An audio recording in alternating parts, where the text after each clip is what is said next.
Greetings, my people. Greetings, my people. Today is February 27th, 2024. It's Tuesday at 11:38 a.m. And I titled this one, The Disrespect of the Black Athlete. Who's to blame? So we fresh off of, and I said I wasn't gonna say nothing until I heard Cam Newton's response. But we're fresh off of the Cam Newton incident where he was at a tournament that he has here, event that he has in Atlanta, and a fight broke out, and well, they got fought. And this is what I don't like. Everybody's reacting to how it looks, right? It looks terrible. Okay. And this is why we have the problem that we have in the hood. And I'm gonna get to the disrespect. Okay. Um, because the first thing Shannon says, hey Ocho, Cam a better man than me, because the first time they did respect me, I'm out. And that's the house niggas mentality. Now I'm not saying, listen to me clear, because I know people don't like to listen. People listen to respond, and people listen because they personality worship. Everybody loves Shay Shay, Sashay Shantae. Everybody loves Shay Shay. Everybody loves Elroy. Lazy nothing. But nah, for real. Um, Everybody loves Shannon's personality ever since Cat Williams put him on. And if you don't believe Cat Williams is the one that put him on the map, you're crazy. Um, the first thing we say, this is why I always say the white ice is colder. The first thing we say is when something happens in the hood. See, this is why you can't be around your people. See, this is why you can't do this. And we run off a reel of self-hatred. Self-hatred, self-hating emotions. Now, am I saying it's cool to roll up in the hood and they try you and you rich and you out there trying to help? No. But what I'm saying, and I'm talking to especially like, people to help them understand that we have been sickened, right? And I always talk to y'all about social learning theory. I always talk to y'all about Bandura's model. I always talk to y'all about these things. So where they say the youth disrespect them. This is why I said the hood get the brunt of everything. The hood get the brunt of the house niggas work. The hood get the brunt of the genocidal rap lyrics that's induced into them to behave like that. The hood, they get the blame for everything, right? And listen at what I'm saying. Listen to understand and not respond or be emotionally triggered. That when Cam Newton came out and talked about Brock Purdy, I think it was just Brock Purdy, in my opinion, because he also mentioned Tua Tagovailoa, and he also mentioned Dak Prescott, if I'm not mistaken. And when he said game manager, now you go back and you listen to how sports analysts disrespected him. How they said, Cam, you ain't had a job in years. I heard you say, Shay. You ain't had a job in years. Somebody tap him and let him know he ain't that dude. And I'm paraphrasing a bit because y'all say he ain't cool. Y'all ain't. I'm paraphrasing a bit. Okay. I forget the black sister that's on ESPN. She ripped him to shreds. First of all, she started disrespecting his clothes. They took it away from football. It became about Cam Newton, the man, instead of Cam Newton, the football player, the quarterback that was giving his analysis on other quarterbacks. I watched Shady McCoy, LaShawn McCoy, and it was all because he disrespected Brock Purdy, in my opinion. Whose opinion? My opinion. And LaShawn McCoy is shady anyway. I think he really earns that title, really being shady. But the disrespect for Cam, though calling him washed up, to calling him all of these things, that came from a lot of times that came from ESPN. That came from Fox Sports 1 before Shannon made his transition over. A lot of times the disrespect of these athletes start on TV.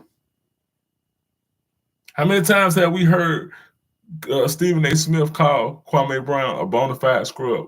How many times have we seen them call Russell Westbrook Russell Westbrook? Trash. How many of us see y'all had y'all head so far up LeBron James' ass that y'all can't see nothing?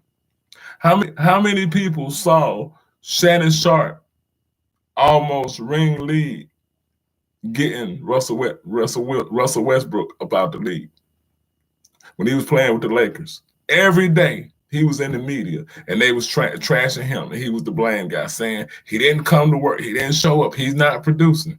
Mighty funny, none of that is happening with the Clippers. Same player though. Constantly, Shannon Sharp saying trade him for John Wall. I never forget that one. Trade him for John Wall. They made Russell Westbrook the ass of everything. So just imagine Russell Westbrook. Follow what I'm saying. Just imagine Russell Westbrook setting up. Now he's also a league MVP. He's also the leading triple-double in the NBA. Now I'm going somewhere. So method to my goodness. No madness here. Imagine him setting up a basketball camp in his hood. Because he's from California. He's from LA. Imagine him setting that up. And you got the youth disrespecting him, calling him Russell Westbrook. And something that break out. And the first thing old horsehead Shannon gonna get on TV and say, see, this is why, y'all, this is why we can't come back. Because the blacks, I heard him, I forget what it was. He was talking to Skip Bayless, and he referred to us as the blacks. Y'all don't be listening. I can't find that clip, but I'm pretty sure I heard Shannon say, if you see me with a black woman on my arm, I'm holding her for the police. Don't quote me on that because I'm trying to find it. And if anybody remember him saying that, let me know. So when I say they shape narratives, y'all don't understand what I'm saying because y'all are being fans of the events. Instead of understanding, they sending Uncle Ruckus and Stephen Fetcher to do their business. And then he goes on in his nightcap to say, you put that hand, show me where they'll disrespect Peyton and Eli like that at their camp. Show me where y'all would disrespect Peyton and Eli like that on a panel. Show me where you would disrespect them in that fashion. We couldn't even get them to speak on Josh Giddey. They never would even speak on Josh Giddey. How did they treat Kyrie Irving? How was Kyrie Irving treated? For simply not taking a vaccine. Now, they've been had it in for Kyrie ever since. I feel, in my opinion, ever since he broke away and didn't want to play with LeBron James, he was kind of up the creek then. But how many times did I hear Kendrick Perkins? He's another one. How many times did I hear Kendrick Perkins disrespect Kyrie Irving? I heard him say clearly that if Kyrie's brain got into a bird, the bird would start to fly backwards. Who was it on TV when Kyrie was during the pandemic, when Kyrie was telling them to get away from the league and start their own? Who was it sitting on TV blocking that, talking about we already got enough division in the country? See, that's where handkerchief head Negroes do. When a real one calls separation, they say we already got enough division. All y'all do is divide. You got to be humble enough to listen and hear it when you hear it. So if Kyrie goes to events and they're saying these things like this and something like that break out, the hood get the blame. But it's them doing the bidding for old Master and them at ESPN.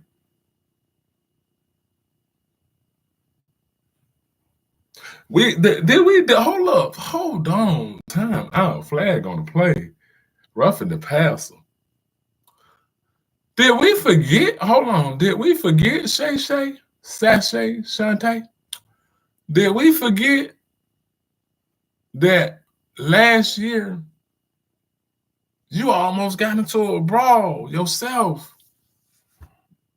You, Shannon, Skip. You almost got into a brawl yourself about LeBron James at the Memphis Grizzlies game. Look at how you was running up on T. Morant.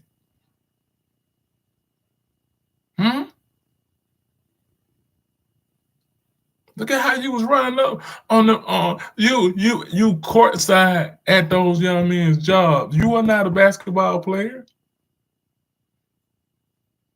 You were heckling from the sideline.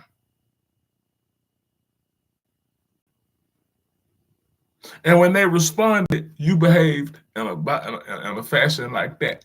You ready to crash out. See, they kept saying Shannon only wants to crash out with his own. And y'all keep talking about, well, what y'all want him to do? Monique Handkerchief Head, her husband, telling her that he could break the Skip. Maybe that's what you need to do. See, this post-traumatic slave syndrome that y'all sit up here and say, oh, that's an old white man. What he can do? So you let them get away with it. But what if that was a black man? Skip's age.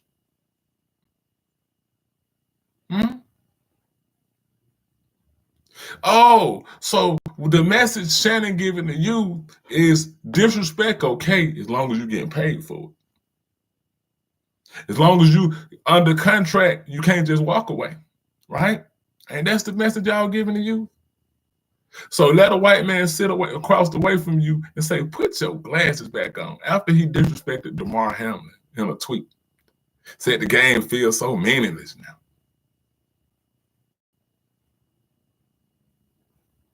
It got so bad on the set, Shannon, y'all couldn't even get through a set. But you never once woofed up. And go back and look at his final one, how he sat up there and cried across the way from Skip. A big old boy. A Terry Crews 2.0. But this y'all uncle, right? Uncle Shannon. Y'all get it? But then you blame the hood. You blame the young boys. I see all kind of black males on TikTok, on Facebook, on all of this saying, leave the hood. This is why you can't come back and be around niggas. But hold on. We see prejudice acts on a daily basis. When will y'all ever say, this is why? See, this is why y'all, you heard what I just said, that it's okay to take disrespect as long as you're getting paid for it. That's why you take disrespect on your job. That's why the black man is so frustrated and he takes disrespect on his job. Because long as it's an incentive, long as it ain't too bad now. And I do believe there are some, I'm still, because sometimes I lose faith in black men's courage. Sometimes I lose faith in black people's courage because it's like we only have the courage to hurt each other. If I say something they don't like, it's war against me. We only have smoke for each other.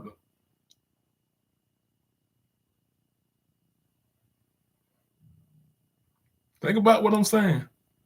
Every time they sit on ESPN and trash players, you messing up their contracts. You messing up their lives. I watched Stephen A. Smith when Jerry Jones got caught in that compromising photo, blocking entrance to black students. He said, you're teenagers, you do crazy things as a teenager. I'm paraphrasing again. Thank God people don't know what I did as a teenager. It's always this coddling for your white daddy. It's always coddling for your white daddy.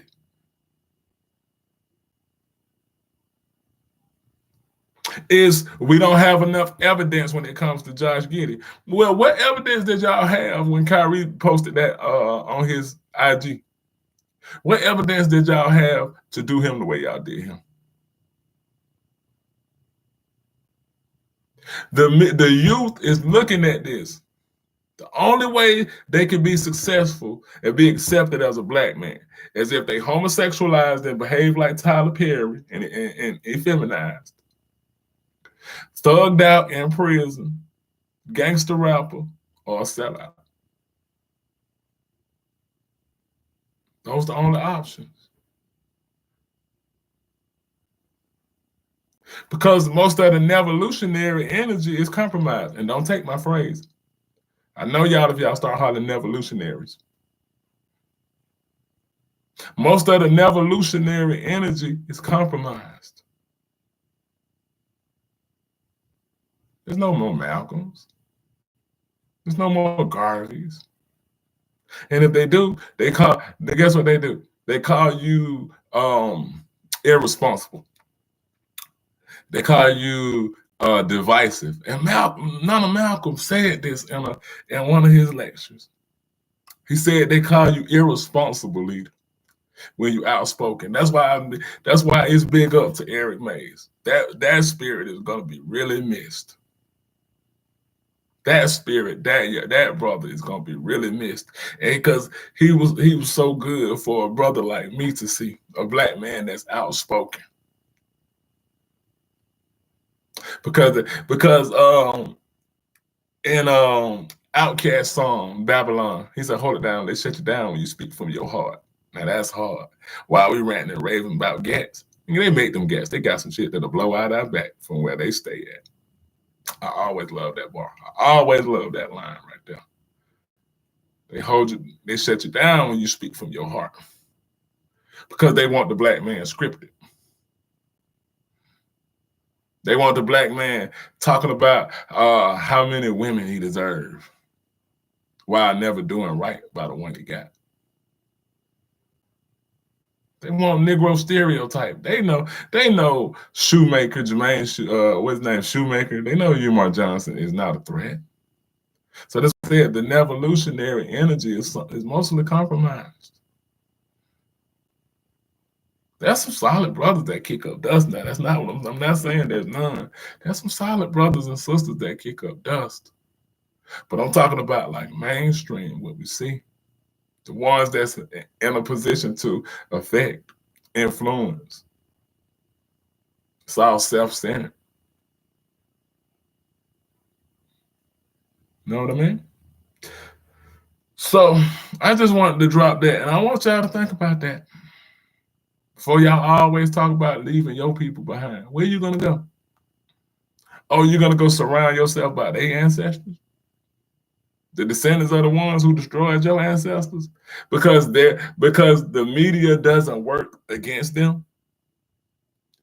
The media never shows anything with them like that. Do y'all honestly think the people that were the most violent? Honestly answer this question. Think about what I'm about to ask you. Do you honestly think the people that you have read out through history, read 100 years of lynchings?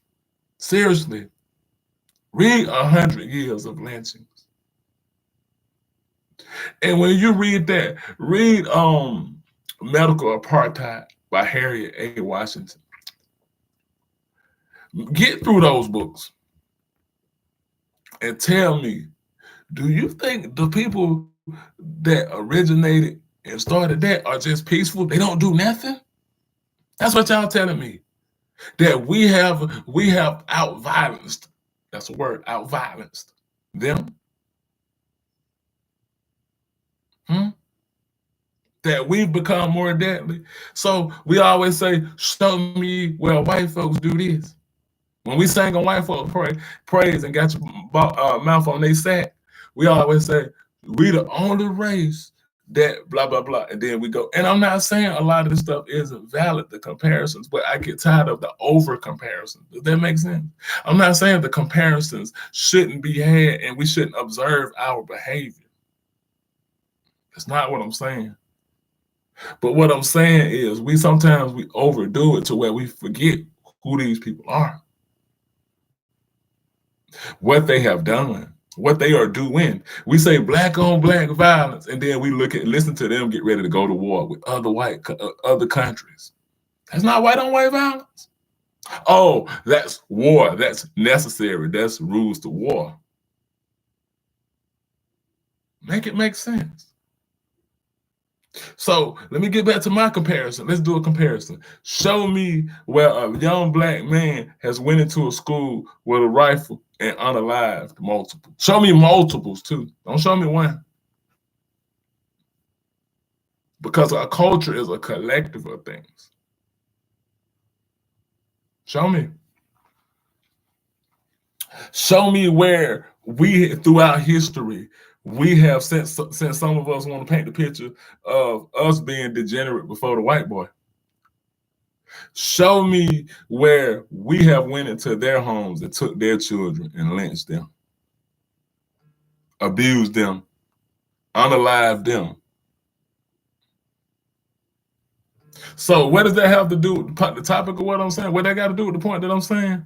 So do you honestly think that they not doing nothing no more? They not violent no more. It's just us. No, we only being filmed. Think about what I'm saying. Peace.